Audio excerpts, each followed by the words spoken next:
Dr. Dominic Aquila, your bio sketch at New Geneva Theological Seminary, says that you've been a Presbyterian pastor for decades, the president of New Geneva, the editor of the PCA's online newsletter, the 2006 moderator of the PCA, and a professor for at least 3 different seminaries. Also, over 30 years of pastoral experience, most recently serving for 12 years as senior pastor of Kendall Presbyterian Church in Miami, Florida. Been an editor of the WEG magazine of the Presbyterian Church in America. Served as a seminary professor at Reformed Theological Seminary in Jackson, Mississippi, Trinity Evangelical Divinity School in Miami, Florida, and Knox Theological Seminary in Fort Lauderdale, Florida. Served as Dean of Students and Director of the Director of Ministry program at a number of seminaries, and served on numerous boards for Christian schools, a college, a jail ministry, pro-life ministries, and home missions. Are you still president of the seminary? Correct. I want to welcome you all to this video. I'm Dave Haigler in Dallas, Texas, and I'm interviewing Dr. Dominic Aquila, who's from Rocky Mount Presbytery, living now in Florida. And Dr. Aquila, I want to welcome you. And we've talked about issues in the Book of Church Order for the Presbyterian Church in America. Before, we want to talk today about a common situation that we've had in a lot of presbyteries throughout the PCA, where a church, for one reason or another, is without elders, or it says has one teaching elder but no ruling elders, or maybe they've only had one ruling elder for years, and now he's resigned or died or moved away or whatever, and they have no session anymore because you have to have 2 elders, I guess. Mm-hmm. Mm-hmm. And so the situation of borrowed elders, what is your view of the situations where we need borrowed elders, and how is that provided for in our Book of Church Order, Dr. Aquila? Well, good. That's a good question, and you're right that this is something that the church does face, and quite a few churches change. So either you have a church plant situation, which we'll talk about, where it during its development phase, before it becomes a particular church, that is, it becomes established and recognized as a formal church with its own session and diaconate and protocol. That during that period of time, the Book of Church Order makes provisions for churches like that with elders, and we'll go over those in a moment. Then it could be that there is an established church, and for whatever reason, it's gotten older. Maybe there was some disruption within the life of the church, but there aren't sufficient elders to maintain good order in the life of that church. Then at that point, the Book of Church Order makes different kinds of provisions depending on what the local church wants and what the circumstances are. So that's what we'll be looking at. And I know that you've assisted in the past in serving as a borrowed elder or part of a temporary session or an expanded session. Maybe you could just make a few comments how that worked out for you in terms of just the experience of it. Well, we had a situation in my former presbytery, Louisiana Presbytery, where we only had a teaching elder there. There was one other elder, a ruling elder, who resigned and left the church, and so he was there. The teaching elder was there without a ruling elder, and so he came to the presbytery and asked that we appoint some other elders to serve with him. And over a several-year period, we did. There was a series of different groups of elders that served, and maybe from one year to the next, different ones would be busy, and we'd find someone else that was willing to do it, and so he had several groups of elders that served. And then in my current presbytery, North Texas Presbytery, we've had a series of churches that have had various situations. The main one that comes to mind is another one where there were just 2 elders. There was the pastor and one ruling elder, and the ruling elder got a call to pastor a church in another section of the country, and so he was without any ruling elders.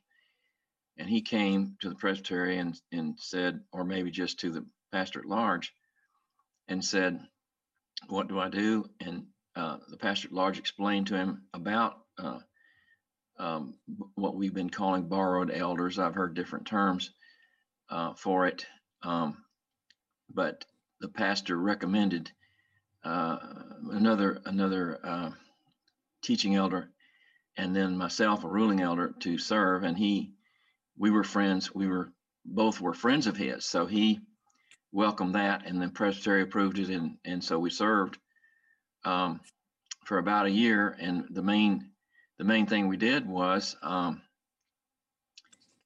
he had picked out 3 guys that he thought were qualified, and they were extremely well qualified. And we served mainly as the session to train and examine these 3 new guys, and then to ordain them. And so they then once they became ordained, then we weren't needed anymore. And so we bowed out of the picture. Other than some mentoring, we continued. I served as the clerk of our session in our church, and then the Bard session too. And then I mentored and trained the new clerk for their session. So that was one situation we've had. Those are the main ones. Well, this is good. And just I think just for people to hear that your experience in this, that you were available and you have served. And I know that there are others that you could have mentioned, but just to make sure that we, just to get the word out that this is something that is done fairly regularly, whether it's small towns, large towns, large presbyteries, small presbyteries. Circumstances happen in local churches, and we have this provision, and sometimes we don't use it maybe frequently enough, and so we need to make sure that we're sort of dotting the I's, crossing the T's, so that jurisdictions, when we cross them over, are being handled correctly. One of the principles that goes on here is why the necessity? Why can't you just have the teaching elder, the minister, functioning by himself in a circumstance like that, or just they can, or the congregation just invite elders by themselves. The principle here is that Presbyterianism comes from the Greek word presbyteros, which means rule by elders. And so we're dealing with the idea of the notion that you don't have a church unless you have elders, and it's a plurality. And so we're working off that. So not just one person by himself doesn't constitute that. There is a provision in our Book of Church Order where a smaller church, where there's only one elder left, can take means to oversee the life of the church, but he should, get as much help as he can from the presbytery. So that can happen. But in terms of regularity, so if a church has not yet been made come from mission church to a particularized church organized that way, they usually recommend that they have at least 2 ruling elders to establish a church. And then also, if an established church goes below 2 or 3 or 2, or maybe just down to 1, that they also the council of the Book of Church Orders, we do that. Now the principle is based on preliminary principle 7.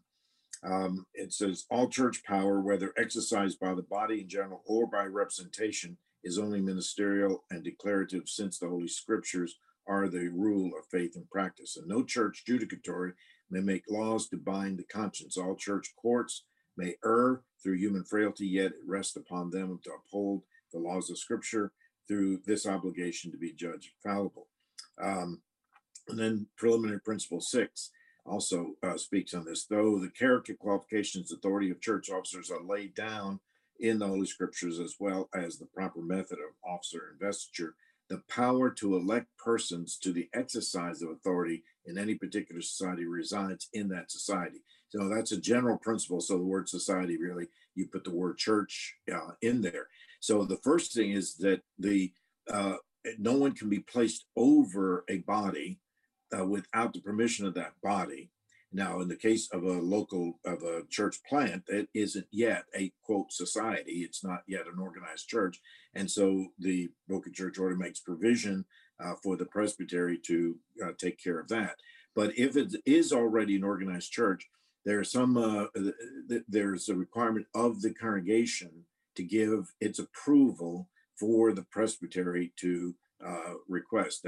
I know in some places it used to be the old pattern, I think it came out of the old church out of which we came because it was done this way, is that if you got down to a certain number, then the church, the established organized church, reverts to mission status, and then the presbytery, has elders there. There's no provision at all in the Book of Church Order, PCA, that allows for the reverting to a mission status in order for the presbytery then to have to approve elders there. There is another route by which that goes. And so preliminary principle 6 basically is the general thing that the congregation has a say in that. Then you tie that with BCO 16-2. And in BCO 16-2, it also says that no one should be set over a congregation without its consent. And so normally what would happen is we're an established church. We've fallen down on the number of elders that are normally able to function, and we feel that we need some more support and help. And so what do? We go to the congregation and make a recommendation, that is the session does, that the congregation petition or request presbytery to expand or augment the session so that the presbytery then can do that, normally with the choosing individuals who are available. Hope sometimes they even have recommendations who they would like to have because of they're close by, they know the church, or whatever number of reasons. So those two things, preliminary principle 6 and BCO 16-2, are very important when you're dealing with an established church, and that the presbytery cannot, on its own authority, impose or put give elders to that church. They can do so to come alongside of, but they cannot force them to become a part of a temporary session. So let me make that, I hope that's clear, but let me make another distinction, that those who are then elected in that way, that is, the congregation requests presbytery, gives its consent to have elders approved. And so they appoint them, and they now come. Because of the fact the congregation has appointed them, then those men, even though they're temporary in nature, they're serving in a temporary session, they do have the power to vote, and they act as if they were elected by the congregation for that period of time in which they are serving. And that's an important point. If the presbytery wants to just send out counselor, then those individuals can sit with the session, but they can't vote. All they can do is recommend. The same thing is true if a session wants to invite elders in the presbytery, whether they're minister, teaching elders, or ruling elders, then they can invite anyone whom they desire to serve as counselors, as people who come along, give direction and guidance, and they can sit in, they can speak, they have right of the floor, but they cannot vote when it comes to any voting because the congregation has not given them that authority.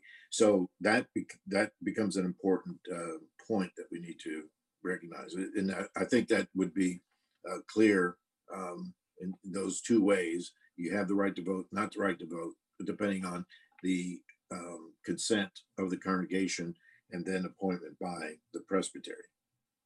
Well, in this latter situation that I gave as an illustration, where our session appointed a commission of our session, which was the pastor and myself, because the other members of the session had already spent a year serving as oversight for this mission group, and we're frankly getting really weary.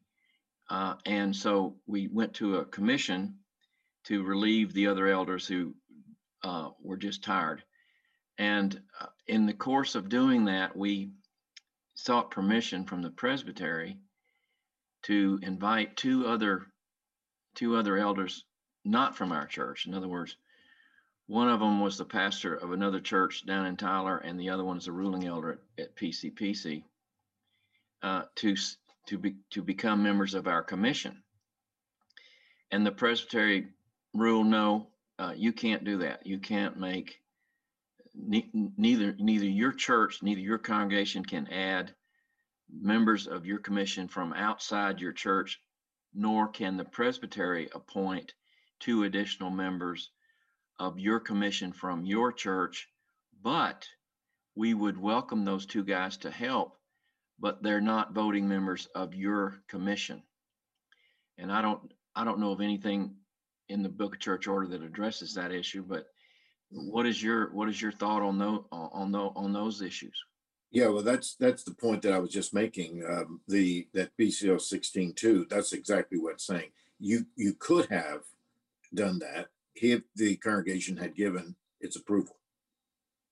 That would have been the important. That's the crux. So the presbytery cannot, on its own authority, invite or appoint anyone to be an elder in the church and to have the authority to function as an elder with voting rights and all that kind of thing, which basically voting right just means that then they have authority to act as the session as if they had been elected by the congregation. So that's why preliminary principle 6 and the BCO 16.2 are so critical in this. So they could have added to it. And let me just add one more component. Then you go to BCO 15.1, which talks about the commissions,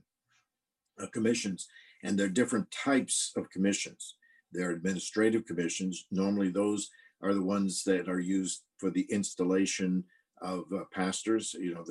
A man is received into the presbytery, he's going to be installed as a pastor.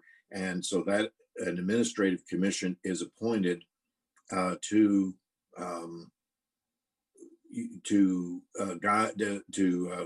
actually carry out what the presbytery could do at its own meeting, or where the presbytery would have a meeting just for that purpose of ordaining and or installing a pastor.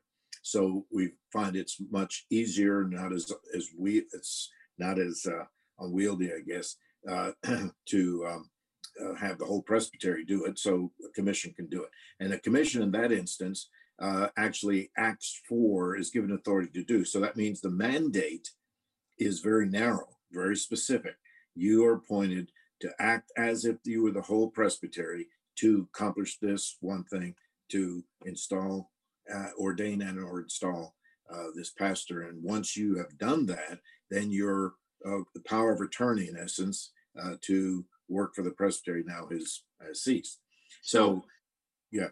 So if I understood you, and I called up slides for 16.2 and 15.1, I think they were, that you just talked about. Correct. Could you see those slides as they were being presented? Yes.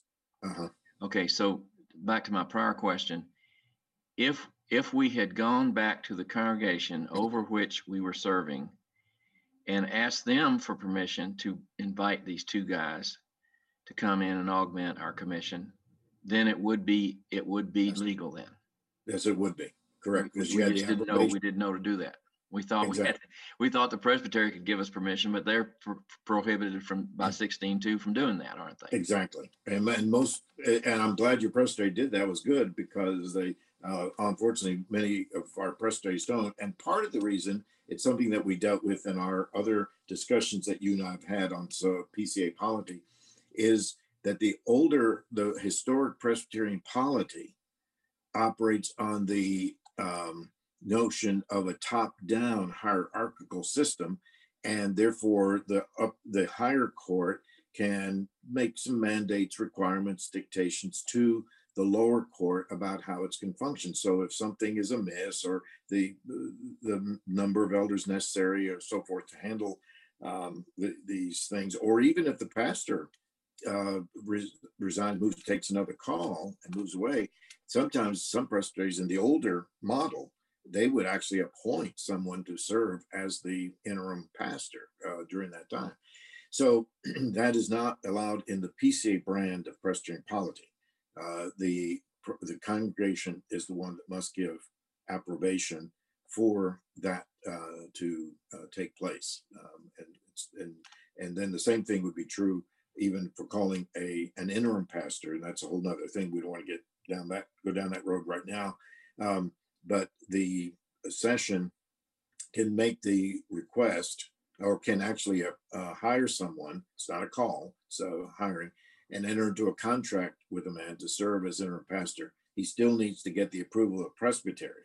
And if they want the approval for this man during the time he's serving to as a teaching elder interim, then the congregation would also have to give approval that he can serve as moderator of session with the power to vote. Now, he could serve as moderator, but he wouldn't be able to vote if the congregation doesn't give approval. So everything comes back to the congregation having to give approval. In this latter example I gave you, we've gone through the step of making the shepherding pastor of the mission work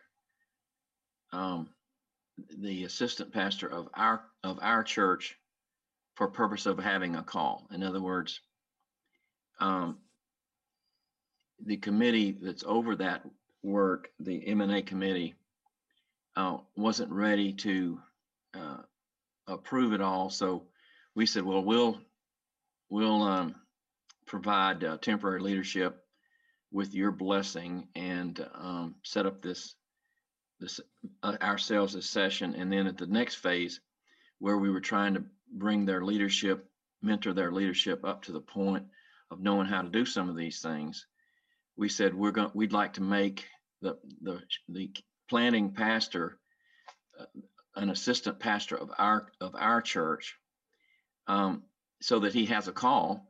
And then another one of these BCO sites you gave me earlier talks about the pastor, by virtue of his teaching elder position in the church, is the default moderator of the session. But if there's exceptions when you don't have one, and then there's another one that we can get to in a minute that talks about you can let an assistant pastor be the moderator with the consent of everyone concerned, and that's what we've done. So when we have a meeting with them, when this commission that we have, when we have a meeting with them, we start the meeting with our pastor and myself as clerk, and of course I stay as clerk the whole time, just with their clerk as my assistant.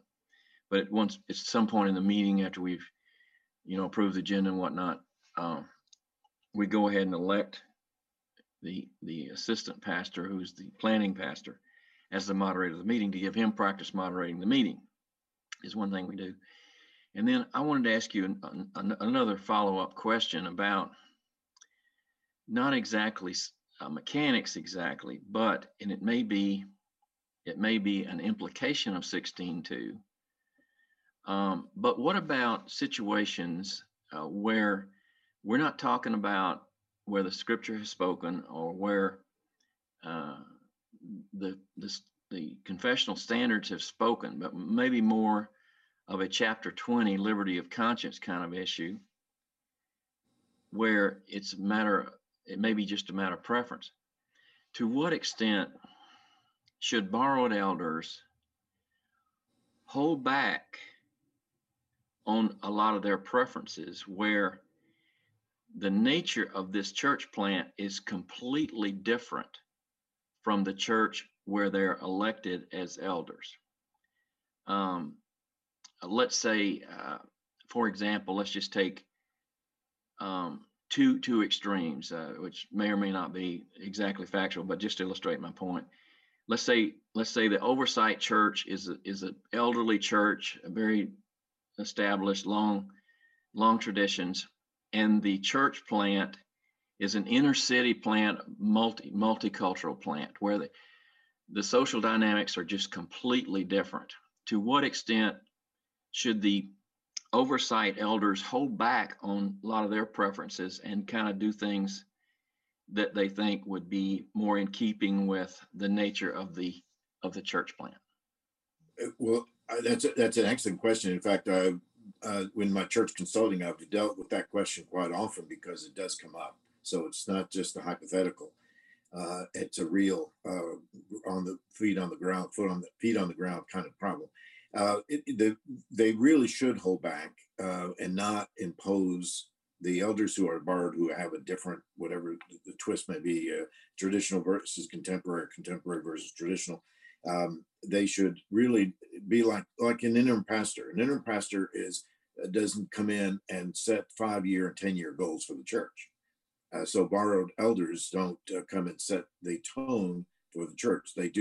They work to preserve and maintain good order and make sure things are being done decently and in order.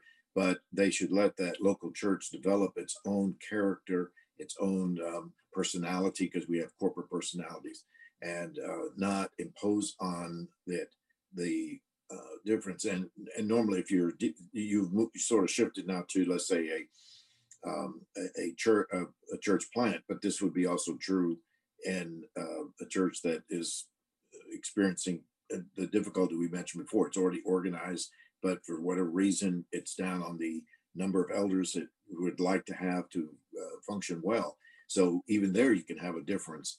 And again, we shouldn't really mess with the internal ethos of the church unless it has to really be an exaggerated problem for them to even raise it. And they may want to suggest very fatherly and in a careful way that you may want to think about or consider these options, but they should not be making decisions that belong to that local body, because that's not where they themselves are living. Give the oversight, make sure they're holding to having worship, making sure that they're having the sacraments, making sure that the congregation is feeling shepherded and cared for pastorally, counseling's being done, questions are being answered, and so forth. But leave sort of those big ticket items to the local body to work through when they have up to full complement again.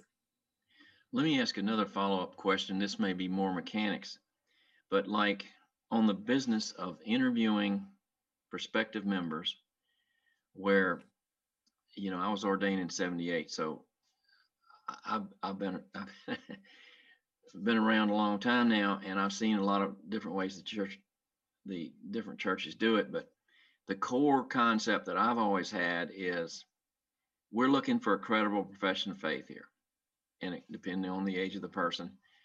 I think the youngest we ever examined when I started out at the Colleyville Church was a young girl about 8 years old, and the level of how a credible profession of faith and how specific those things are would depend to some extent on the age. And there was another example when I was down in Shreveport where I don't think the family would mind me saying this. It wasn't specifically public or private, but the second child of the pastor came to examination, and she just went into a brain freeze. She was not able to answer any of the questions, and the issue, some of the elders perceived it as an issue of whether we should have confidence in our pastor. If he says, he led her to the Lord, she came to Christ 2 years ago, whatever, she's been catechized, whatever, we should trust our pastor. And I said, no, it's not a matter whether we trust the pastor or not. The question is, we as the elders are voting that we have seen with our own eyes and ears, heard with our own ears, a credible profession of faith.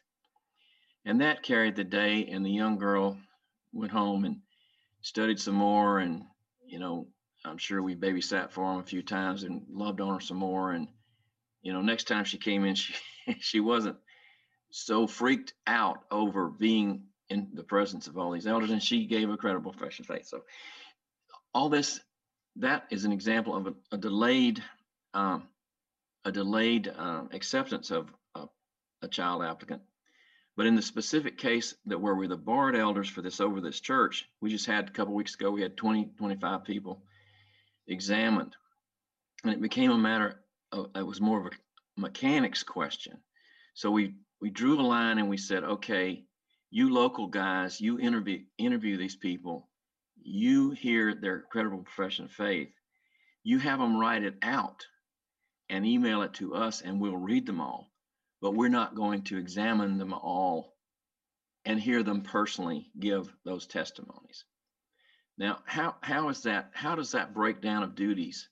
How does that square with the book church order in terms of how much of this we should do as the distant elders versus the hands-on elders uh, No, doing this? no, I think well, the example you just gave, the second example, is a good one. It's a credible one, that you weren't putting aside your responsibility to examine new members on the basis of their credible profession, because there were other alternatives. So it doesn't say you have to do it orally, and normally that's the way it's done. So by requesting a written statement, that's good. In fact, sometimes a written statement uh, can actually be much clearer than the oral statement, just because of some people get nervous, like you said, they don't do well in speaking about these things, but they can write clearly.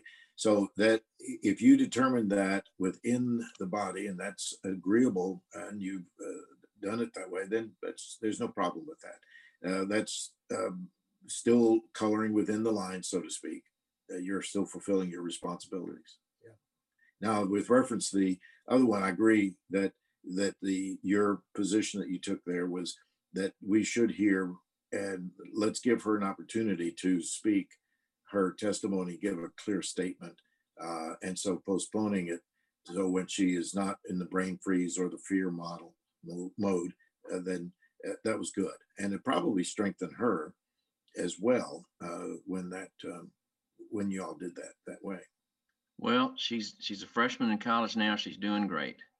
Yeah, then that's the way you do it. Let me go back just a moment to the first to BCO 15.1, because this is the one that really does address the right of a presbytery, or the function of a presbytery, to appoint a commission to serve as a temporary session.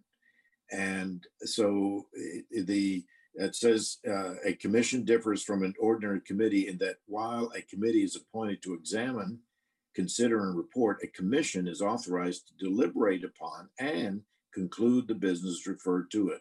And the only exception to that is in the case of a judicial commission that a presbytery appoints, then it has to report under BCO 15.3. So commissions conclude the business assigned to them by the congregation. Now, it's also along that line, and remember, commission can be appointed to study a proposition or concern.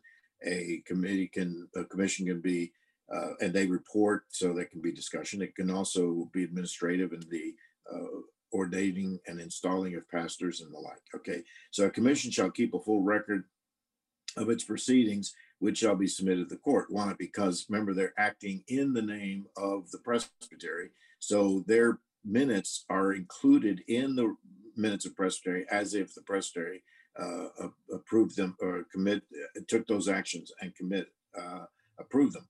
And then it says, except in the case of a presbytery commission serving as a session or judicial commission as set out in BCO 15.3. So when a commission, and this is the part that touches on our question today, when a commission is appointed to serve as an interim session, or you could use the word temporary session, the number of different words that are used in the Book of Church Orders. So in this case, an interim session, its actions are the actions of a session, not the presbytery. So that case, the commission has been appointed with the specific task of being the session, and therefore they act as the session. They're not acting as presbyters acting for presbytery.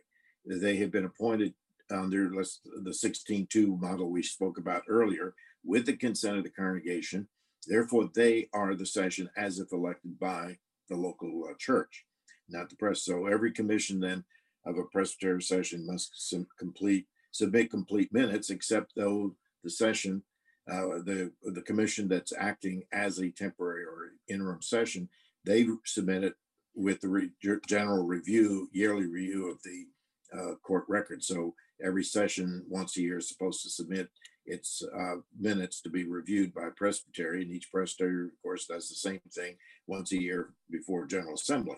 So it's under this case where the presbytery can appoint a commission to serve as an interim session, or they can just appoint individuals to augment on the basis of because the congregation has requested it. It could be either way. So it doesn't have to be a commission, but it may be a commission. Usually use the commission approach when you need to replace almost the whole session, and it's better just to appoint everybody at one time and then they serve in that capacity. Well, sounds good. I think I may have not accurately pulled up the correct section when you were talking there, but I'll try to impose slides on it later on when I'm editing this tape and get the correct section you were talking about. Okay, that's 15.1. Mm-hmm. Yeah, I had I don't know what I had up. I clicked on the wrong thing a couple of times. So. Well, I was talking, so I didn't pay attention either. Now, let me just mention one more then. Okay, so we have the case then that we've been mainly spending time on with an established church. It's already organized. It had a session. Something has happened. Their numbers have decreased, and they need some assistance from the outside for whatever reason. The session can go to the congregation and say, "Look, we need outside help. Would you give us approve the presbytery appointing men to serve?" And they can appoint by way teaching and ruling elders to make up the session. It doesn't have to be just ruling elders. And then if it's needful, they can do it as a commission, or they just appoint one or two or three individuals to serve in that capacity. And then because the congregation approved it, then they go on the session as if elected by the congregation, and they can vote. And the same thing would be true of someone who was going to be the moderator. The presbytery can appoint someone to serve as moderator if requested by the session. But if they're not approved by the congregation, then they have no vote. But so you have to make sure that's clear. So we've been talking about that. Now the other is the mission church. And there are different forms of governance that are allowed, so that our book, BCO chapter 5, gives more details about what do you do with a mission church with reference to its governance. And the BCO 5.3, BCO 5-3 allows for, depending on the circumstances, you can appoint an evangelist. In other words, the person who is appointed as the church planter is given the powers of evangelist. Now that's a term that our book specifically uses in BCO 8-6 to refer to someone who's normally so far away dealing with a church plant that is so far removed, or maybe even an established church for that matter, that it could be difficult for the elders to come together. Now, as in this day of Zoom, here we are on using Zoom as a possibility. Things like that can be mitigated somewhat, but that's possible. So evangelist means that you have the powers of a session, and even those can be defined and restricted by the presbytery. The other is cooperate with the session of a particular church. It could be like what we call a mother-daughter situation, or a church that's close by, and here's a group of people that are starting up, and the presbytery asks the session of one church to oversee the life of that mission church as it develops. And the third is appoint a commission to serve as a temporary session. That's another possibility. Now that we start, actually, I should go back. I jumped ahead a little bit. That was actually changed somewhat. So I'll take us now to BCO 5.5. Like I said, the evangelist thing was sort of creating some problems, so it's not done as frequently. So BCO 5.5 basically says, if there's a minister approved by presbytery as a mission church as pastor, each member is to receive and understood to send the call of that minister. Let's see, wait a minute, did I get the right one? No, it's 5.3, I'm sorry. Okay, 5.3 again, that does allow for the appointment of a evangelist, does cooperate with the session like mother-daughter situation, or appoint a commission. when a minister or presbytery has been approved to serve as pastor of a mission church, he shall be included as a member of that commission. So the oversight, though, is what I guess we're going to, is that let's see, a mission church can be overseen by temporary government,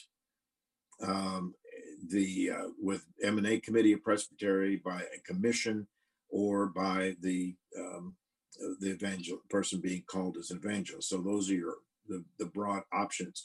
But here's the thing that we added a number of years ago that's important, that a mission church can now have members. So you can be examined by that temporary session, or by the session of the mother-daughter church relationship. And you actually then are kept on the rolls of the mission. It used to be that you would be put on the roll of the mother church or some other church until the church became particularized, it became a formal church. And now you have a mission church role, and it shall be governed according to the same provisions of the receiving BCO 57, which deals with receiving members. And therefore, the members then have the rights, as if they were members of a particular church, of any thing. If there's a judicial issue, if there has to be some kind of discipline, then all of the protections and rights of the book of church order pertain to them. And they're not treated differently. And that sometimes has created a problem. In fact, I just answered a question just in the last couple of weeks, where the way it was coming is the session of Church A had certain responsibility with a reference to a church plant, which is B, and then there was a C factor, and it was quite complex. So I cut through and I said, look, here's what the book of church order says. There's only A and B. There's the overseeing body, and that's determined by presbytery. And then let them, and then there's B, which is the mission church, until it's particularized. They also have the rights to, appeal, go through complaints and appeals, just like the particular church. So that basically means that the PCA has generally moved away from a man serving as evangelist solo by himself, unless he is in a faraway place, and he's functioning with a team of elders, again, mix of teaching and ruling elders in the life of the church. Well, have you covered all the sections of the BCO that you wanted to? Yes. Okay, we had a situation you mentioned a few minutes ago where a TE, a teaching elder, might be the moderator of the session, or at least temporarily, but wouldn't be able to vote. And in actuality, that's the situation we have now, where the guy is serving as an assistant pastor, whose assistant pastors are not members of the session. Right. But he can be the moderator if elected right. by those concerned, and that's what we do. So, but he can't vote on anything, because in a smaller group, Robert's Rules of Order does permit and does allow for moderators to make motions, to enter into debate and to vote. Now, in many cases, most of them tend to abstain from doing those unless there's a tie, and then they vote. I'm talking about someone who's a legitimate moderator who has the right to a vote. So so let's say if there's a ballot vote, since you don't want to break a tie, if it's a ballot vote for some reason, then everyone who is a ruling and teaching elder who is a member of that session can vote. But if there was a tie, it would just have to fail because Yes. The assistant pastor didn't have a vote. Exactly. That's right. Okay. Right. And he couldn't be given that. Now, the exception would be if man is an assistant pastor in another church, he's appointed to serve under the process that we've just described in church as a teaching elder, member of presbytery on another session, a temporary session. In that case, he could vote, assuming he's, the congregation has given its appropriate consent. In that case, he's not the assistant pastor, he's a member of presbytery. But if he is the assistant pastor at a established church or in a mission, and you've called him as a mother church, to serve as the organizing pastor, but he's assistant pastor, then he can't vote in those cases. So it depends on how he gets nominated to serve in the life of the church. Well, thank you very much. It's been very helpful, and I hope that a lot of us will learn a lot from watching this video later when we get to serve in situations like this. There was another situation that I served in earlier where it just struck me at how important this is and how needful. And that was the pastor. He was new to the PCA. He had been pastor for decades in other traditions, but he was new to the PCA and our book of church order and how we have an answer for everything. And so when he lost his elder to be a pastor at another church, and they brought us in. He got the guys he wanted, but there were just a lot of things he'd say. He'd say to me, Dave, what in the world do I do when so and so happens? And I'd say, well, here's what the book church order says, or here's what our tradition is, or how it's always been done as I've seen it happen. And he'd go right out and do exactly what I suggested that he do. And so it was very sobering for me to be asked those kind of things. And I thought, I better be right, because he's going to take my word for it. Exactly. I'm glad that he listened, because you have been used in so many different churches, and you've been around, like you said, ordained since 1978. And so during that time, you have developed the sense, that ethos within your being of what is appropriate to do. And if it's something you hear that goes, again, coloring outside the lines, using the example, then you'll say, I think we better check on that before we move. And Dominic. I'll call Dominic and ask him. And I get a lot of those. So some people say I'm the nuclear option,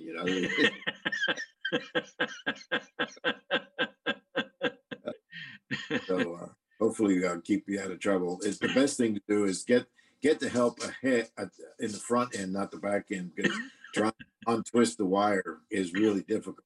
So it's better to act and do it. And then if it's wrong, you could say, he gave it to me. Dominic told me to do it. That's right. Blame somebody else. Yeah. That's the first overt statement is in the garden is, why did you do this? And who told you your name? Well, the woman you gave me, Lord. So, so that's a good simple pattern, I guess, that we fall into, right? Blame somebody else. Well, thanks again. And we'll look forward to sharing this, and hopefully it's a delight to do this, and look forward to our next unwinding of the labyrinth that is called the Book of Church Order. Yes, sir. Thanks again. Love you, man. Appreciate it. Figure out how to shut this thing off. Hit the record button. Yeah.